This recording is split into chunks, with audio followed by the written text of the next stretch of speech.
किसको कहेंगे? जैसे कि यहाँ पे ये मतलब कि ये पहले इसको देख लिया है और उसके बाद बिना देखे बता रहे हैं कि हाँ, हमने देखा था कि ये इससे बड़ा था, ये इससे छोटा था, एक तो छोटा था, एक 3 ठो मतलब कि लकीर खींचा गया था। तो ऐसे अमूर्त चिंतन कर रहा है, उसमें बता रहा है कि हाँ, मूर्त में 7 से 11 वर्ष था। ऐसे चिंतन करता है, उसे औपचारिक संज्ञानात्मक अवस्था कहेंगे, ठीक है? अमूर्त चिंतन विकसित होता है उसमें। और फिर उसके बाद परिकल्पना बनाकर समस्या का समाधान कर सकता है। जैसे कि सोच रहा है कि वो क्या पहना था, उसमें ना देखे बता रहा है कि वो क्या पहना था, नहीं पहना था, उसके बारे में बताएगा परिकल्पना में। विकास होता है तो आप लोग वैज्ञानिकों द्वारा मतलब कि तार्किक सोच को मतलब विकास होता है, तो आप लोग ये लिख सकते हैं। आपको इम्पोर्टेंट लग रहा होगा और एकदम बढ़िया से डिटेल में समझ, आपको इसमें इसको ध्यान में रखना है इसको। और फिर उसके बाद शैक्षिक महत्व। शैक्षिक महत्व में आप लोग ये लिख सकते हैं, शिक्षण बच्चों की आयु और मानसिक स्तर के अनुसार होना। उसके बाद गतिविधि, जैसे कि शैक्षिक महत्व थोड़ा सा हेडलाइन अच्छे पेन से दीजिएगा और उसके बाद इसको पॉइंट को, यदि पॉइंट नहीं बनाना है तो स्टार बना सकते हैं, ठीक है? लिखने के लिए अच्छा रहेगा तो स्टार ऐसे बना सकते हैं। शिक्षण बच्चों की आयु और मानसिक स्तर के अनुसार होना चाहिए। गतिविधि आधारित शिक्षण को बढ़ावा मिलता है। बच्चों को स्वयं खोज कर सीखने के अवसर मिलने चाहिए।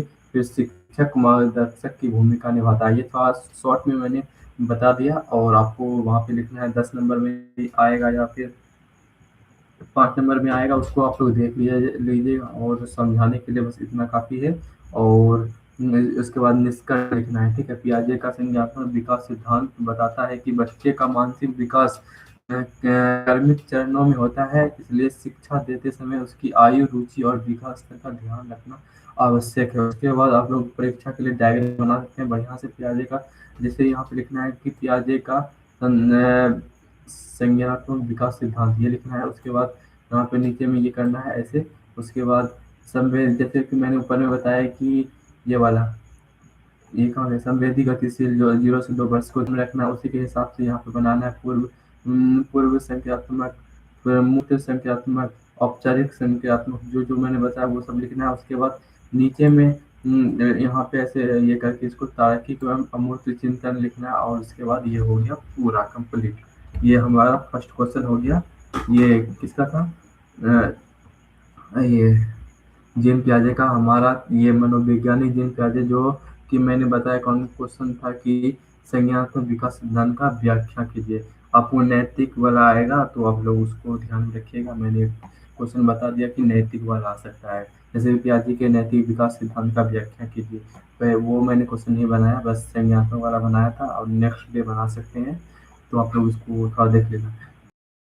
थोड़ा सा हेजिटेशन मेरे में दिख रहा होगा कि मैं थोड़ा क्लियर नहीं बता पा रहा हूँ, बट बढ़िया से डिटेल में समझा रहा हूँ, ठीक है? और उसके बाद ये हमारे F2 में आएगा क्वेश्चन में, ठीक है? F2 के 10 या 5 आएगा, तो आप लोग इसको ध्यान में रखिएगा। और ये प्याजे का ये क्या बोलते हैं, प्याजे का जो जितना अवस्था दिया था, 4 अवस्था, इसको ध्यान में रखना है एकदम बढ़िया से, वहाँ पे लिखने में आसानी होगी आप लोग को, ठीक है? और फिर नेक्स्ट बात करेंगे हम लोग कि बाल विकास को प्रभावित करने वाले मुख्य कारक को स्पष्ट कीजिए, जो 10 से 15 अंक में आने वाला है, ठीक है? इसको ध्यान में रखना है। क्वेश्चन स्टार्ट करने से पहले आप लोग एक बार नोट डाउन करेंगे जो ऊपर मैंने बताया, जो इम्पोर्टेंट लगे आप लोग उसको नोट कर सकते हैं। 2 मिनट रेस्ट, उसके बाद स्टार्ट करेंगे।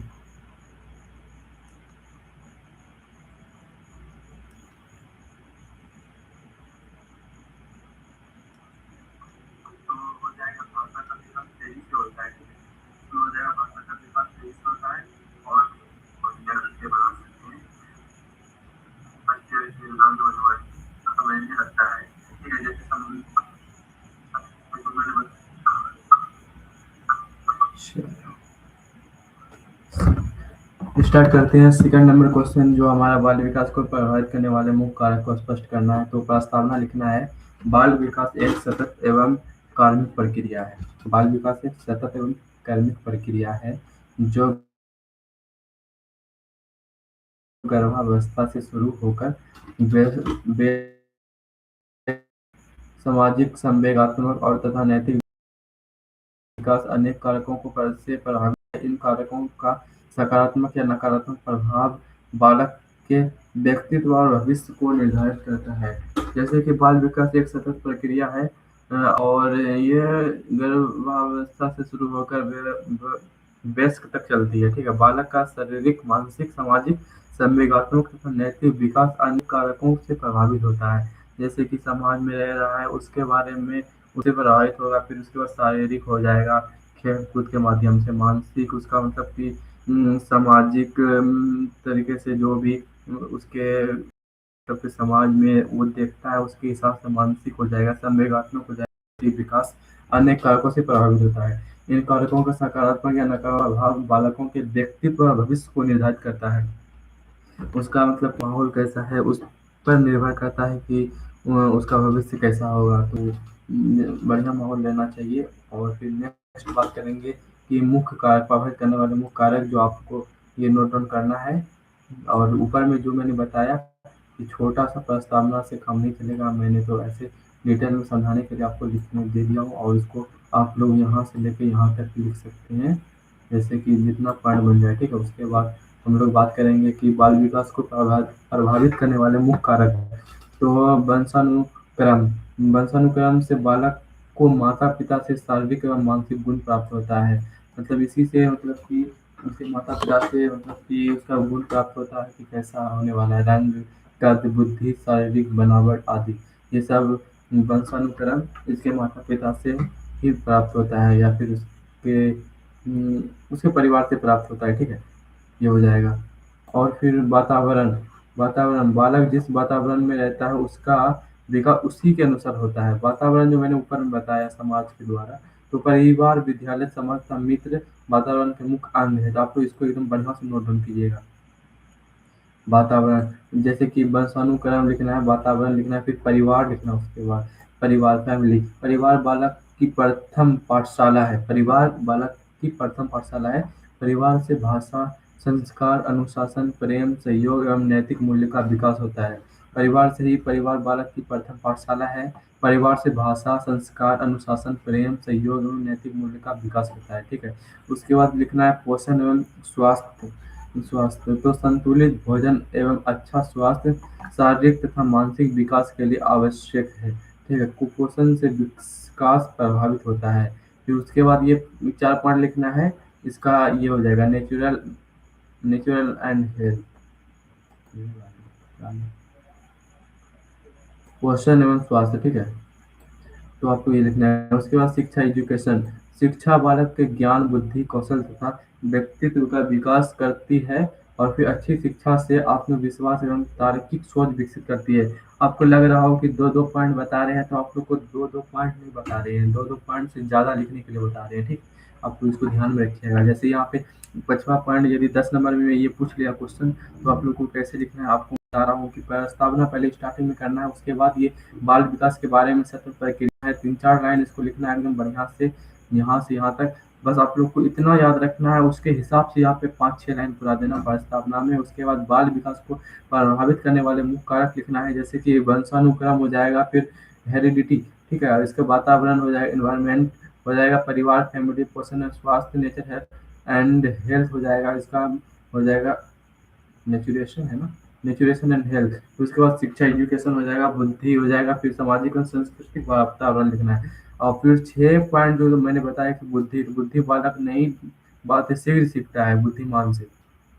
जैसे बुद्धिमान बालक रहेगा तो नई बातें शीघ्र सीखता है। फिर बुद्धि सीखने की गति एवं समस्या समाधान की क्षमता को प्रभावित करती है। आपको इसमें और पॉइंट 2-4 पॉइंट जोड़ना है, जिससे आपको क्वेश्चन में आपको अच्छा रहेगा और देखने में अच्छा लगेगा। और जो चेक करेंगे उसको नंबर में पूरा 10 में 10 नंबर तो मिल नहीं सकते, लेकिन 10 में 8 या 9 तो जरूर मिल जाएंगे। ठीक है, सामाजिक एवं सांस्कृतिक वातावरण।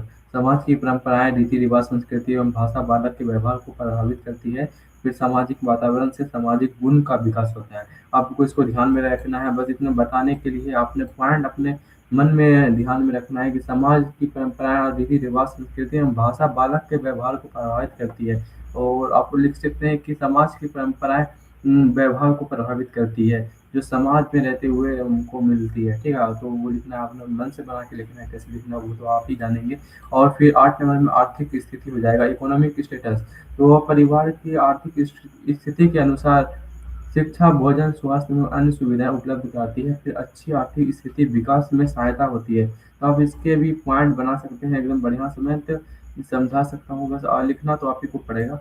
फिर उसके बाद 10 नंबर 9 नंबर 8 के बाद 9 हो जाएँगे, फिर खेल एवं मनोरंजन हो जाएगा। खेल से शारीरिक, मानसिक एवं सामाजिक विकास होता है और मनोरंजन से रचनात्मक और आत्मविश्वास बढ़ता है, ठीक है? उसके बाद आप लिख सकते हैं विद्यालय में शिक्षक। तो विद्यालय बालक के व्यक्तित्व निर्माण का महत्वपूर्ण केंद्र होता है। शिक्षा उचित मार्गदर्शन देकर बालक की प्रतिभा का विकास करते हैं। और फिर 11 नंबर आप लोग लिख सकते हैं कि संवेगात्मक वातावरण। इन्वायरमेंट जो होता है कि वातावरण, प्रेम, स्नेह, सुरक्षा, प्रोत्साहन मिलने पर बालक का विकास बेहतर होता है, ठीक है? अच्छा उसको मतलब कि पहनावा, प्रोत्साहन, समाज में अच्छी बातें, मतलब कोई अच्छा उसको मिल रहा है तो फिर उसका बालक का विकास बेहतर हो सकता है। भय, तनाव और उपेक्षा विकास का बाधा डालता है, ठीक है? भय, तनाव और उपेक्षा विकास में बाधा डालता है। जब भय को डर रहेगा तो उसमें बाधा तो डालेगा ही। अब लोग वो लिख सकते हैं संवेगात्मक। आप लोग को जितने मैंने क्या 11 पॉइंट्स मैंने बताया, 11 से वहाँ जाके 11 का जो जितने पॉइंट मैंने बताए उसके हिसाब से आपको लिखना है 4 पेज, ठीक है? और फिर उसके बाद मैं बताऊँगा डायग्राम कैसे बनाना है, ठीक है? बालक विकास को प्रभावित करने वाले कारक। तो वो पहले लिखना है बाल विकास, ऐसे लिखना है। उसके बाद जो मैंने यहाँ पे जो ये है, इसको लिखना है। इसके बाद आप लोग को ना ऐसे डायग्राम बनाना है और इसमें लिखना है वंशानुक्रम। और फिर यहाँ पे आने के बाद इसको ऐसे करना है और यहाँ पे जितने पॉइंट 1, 2, 3, 4 हो गए ना, तो 2 हो जाएगा, 1, 2, 3 और उसके बाद 4। 5 5 नहीं, 5 नहीं, ठीक है? वंशानुक्रम, वातावरण, परिवार। उसके बाद यहाँ पर से इसको ये करना है परिवार, वातावरण जो भी लिखना है, उसके बाद इसके बीच से काट के यहाँ से लिखना है, ठीक है? जो मैं बता रहा हूँ उसके हिसाब से लिखना तो सही देखने में लगेगा। ऐसे बनाओगे जो यहाँ पे बना हुआ है अच्छा नहीं लगेगा। एक तो पोषण यहाँ पे लिखना है स्वास्थ्य, फिर उसके बाद बुद्धि, ठीक है? बुद्धि, तो उसके बाद स्वास्थ्य, ठीक है? और उसके बाद पोषण। पोषण पूरा नहीं लिखूंगा, ये है नाम लिखते हैं। उसके बाद आर्थिक समाज में लिखना है कि इसमें इसको ये करना है और नीचे में लिखना है, ठीक है? यहाँ पे आके नीचे में इसको ये बना के और उसके बाद ये शारीरिक, मानसिक, सामाजिक विकास आप लोग को नीचे में एकदम बढ़िया से हेडलाइन में ऐसे डाल के छोड़ देना। और उसके बाद निष्कर्ष लिखना है यहाँ पर से, निष्कर्ष, ठीक है? ये जो निष्कर्ष दिख रहा है वो लिखना है। तो निष्कर्ष मैं समझा देता हूँ बढ़िया से, उसके बाद बात करेंगे। चलो, निष्कर्ष बोल रहा है कि जितना मैंने मतलब कि समझा है उसके हिसाब से ही निष्कर्ष लिखा जाता है, ठीक है? तो बालक विकास केवल वंशानुक्रम पर ही निर्भर नहीं करता, बल्कि वातावरण, परिवार, शिक्षा, पोषण, स्वास्थ्य, समाज तथा विद्यालय जैसे अनेक कारक मान मिलकर बालक के सर्वांगीण विकास में महत्वपूर्ण भूमिका निभाते हैं। इसलिए बालक के सूचित विकास के लिए इन सभी कारकों का अनुकूल होना आवश्यक है। फिर तीसरा नंबर प्रश्न, वेट करेंगे 2 मिनट का, बाकी फिर आप लोग को समझाएंगे, ठीक है?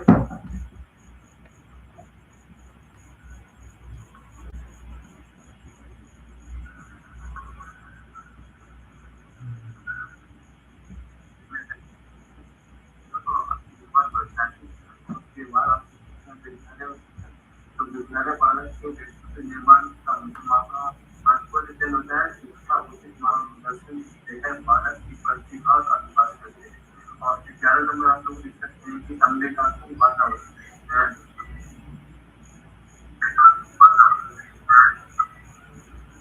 चलो, थर्ड नंबर क्वेश्चन बोल रहा है कि बच्चों के संवेगात्मक विकास में परिवार की भूमिका, ठीक है? प्रस्तावना लिखना है पहले। परिवार बालक की प्रथम पाठशाला है। अरे सेकंड क्वेश्चन होती जैसा है कि नहीं, चलो सहानुभूति बालक का संवेगात्मक विकास संतुलित एवं सकारात्मक होता है। ठीक है। संवेगात्मक विकास का अर्थ है कि संवेगात्मक विकास से तात्पर्य बालक की भावनाओं जैसे प्रेम, क्रोध, भय, खुशी, दुख, सहानुभूति, आत्मविश्वास एवं आत्मा नियंत्रण की उचित विकास से है। बच्चों के संवेगात्मक विकास में परिवार की भूमिका। प्रेम एवं स्नेह प्रदान करना। परिवार बालक को प्रेम, स्नेह और अपनापन देता है। इससे बालक में सुरक्षा की भावना तथा आत्मविश्वास विकसित होता है। ठीक है। बात करेंगे सुरक्षा की भावना का विकास में ये लिखना है कि परिवार का सुरक्षित वातावरण बालक को निर्भय बनाता है। इससे उसका मानसिक एवं भावनात्मक संतुलन बना रहता है। ये लिखने के बाद आप लोग लिखना है कि अच्छे संस्कार एवं नैतिक मूल्यों का विकास। हेडलाइन में ब्लैक पेन से ही लिखना है इसको। ठीक है। उसके बाद लिखना है पॉइंट नीचे में परिवार सत्य, ईमानदारी, सहयोग, दया, करुणा एवं सम्मान जैसे गुणों का विकास कराता है। और फिर उसके बाद लिखना है बालक का व्यवहार सकारात्मक बनता है। आत्मविश्वास का विकास। माता पिता का प्रोत्साहन बालक में आत्मविश्वास बढ़ाता है। वह नई चुनौतियों को समान करने में स्वक्षम सक्षम बनता है। फिर संवेगों पर नियंत्रण सीखना। परिवार बालक को क्रोध, भय, ईर्ष्या एवं तनाव जैसे भावनाओं को नियंत्रित करना सिखाता है। इससे उसका व्यक्तित्व संतुलन बनता है। और फिर उसके बाद लिखना है संवेग पर नियंत्रण, जो हमने बताया अभी। ठीक है। उसके बाद लिखना है सामाजिक गुणों का विकास। परिवार में रहकर बालक सहयोग, सहनशीलता, अनुशासन, त्याग और साझा करने की भावना सीखता है। ठीक है। फिर उसके बाद लिखना है अनुकरण। बालक अपने माता पिता और परिवार के अन्य सदस्यों को का अनुकरण करता है। इसलिए परिवार का व्यवहार बालक के भावनात्मक विकास को प्रभावित करता है। फिर 8 नंबर लिखना है समस्या समाधान की क्षमता। परिवार कठिन परिस्थितियों में उचित मार्गदर्शन देता है। इससे बालक तनाव का सामना करना सीखता है। फिर भावनात्मक सहयोग। असफलता या दुख के समय परिवार का सहयोग बालक को निराश होने से बचाता है। उससे धैर्य और आत्मबल का विकास होता है। स्वास्थ्य पारिवारिक वातावरण। प्रेम, सम्मान और आपसी सहयोग वाला परिवार बालक के संवेगात्मक विकास के लिए सबसे उपयुक्त है। झगड़े, तनाव तथा उपेक्षा बालक के भावनात्मक विकास पर नकारात्मक प्रभाव डालता है। ठीक है। ये लिख सकते हैं। मैं सभी डायग्राम बताते जा रहा हूँ, आपको डायग्राम याद रखना है, जिससे आपके पूरे के पूरे नंबर मिलने की पूरी संभावना रहेगी। ठीक है। परिवार की भूमिका का डायग्राम लिखना, उसके बाद ये गोल करना है इसका। उसमें गोल करने के बाद आपको ये 3 ये करना है। ठीक है। और 3 में जैसे यहाँ पे 4 लिखा है तो यहाँ पे प्रेम लिखना, उसके बाद सुरक्षा लिखना, उसके बाद संस्कार लिखना, उसके बाद अनुशासन। ठीक है। और उसके बाद यहाँ पर से आपको ना इसको छोड़ देना है। ठीक है। उसके बाद यहाँ पर से जो लिखे हैं उसको यहाँ पर ऐसे ऐसे 3 तो था, 4 था। ठीक। उसके बाद यहाँ पर से आप लोग को ये बनाना है, यहाँ से करके यहाँ तक। ठीक। जो भी यहाँ पे 3 था। आत्मविश्वास 3 को लिखना, आत्मविश्वास। उसके बाद नीचे में ये सब इसको गोल करके इसके बीच में सब लिखना। संतुलन, संवेग, विकास, प्रेम, आत्मनियंत्रण, धैर्य, आत्मविश्वास, सामाजिक समाज में अच्छा व्यक्तित्व। जितना याद हो सके उतना लिखना। उसके बाद निष्कर्ष लिख देना है। ठीक है। निष्कर्ष लिखना है कि परिवार बच्चे के संवेगात्मक विकास का सबसे महत्वपूर्ण आधार है। परिवार का प्रेमपूर्ण, सुरक्षित एवं अनुशासित वातावरण बालक के व्यक्तित्व को संतुलित, आत्मविश्वास, संवेदनशील तथा सामाजिक बनाता है। इसलिए माता पिता और परिवार के संदर्भ में सदस्य का कर्तव्य है कि बालक के लिए सकारात्मक सकारात्मक और उसके बाद एवं प्रेरणादायक वातावरण उपलब्ध कराए। ठीक है। ये हमारे 10 नंबर दिलाने के लिए महत्वपूर्ण होगा। ठीक है। निष्कर्ष तो लिखना है, प्रस्तावना, संज्ञानात्मक विकास का अर्थ, बिंदु, डायग्राम। ठीक है। चलो मेरे क्वेश्चन खत्म हो गया ना। तो ये आज का 3 क्वेश्चन था जो बहुत ही इम्पोर्टेंट था हमारे एग्ज़ाम में। ये क्वेश्चन हमको लगता है आएगा ही, और नहीं भी आएगा तो इससे रिलेटेड बहुत क्वेश्चन करते हैं, तो आप लोग इसको भी लिख सकते हैं। या फिर औपचारिक संख्यात्मक अवस्था हो गया, ये सब पूछे। अमूर्त चिंतन विकसित होता है, तो ये सब जो पूछे क्वेश्चन जिन प्याजे का जिक्र करेंगे प्रस्तावना में।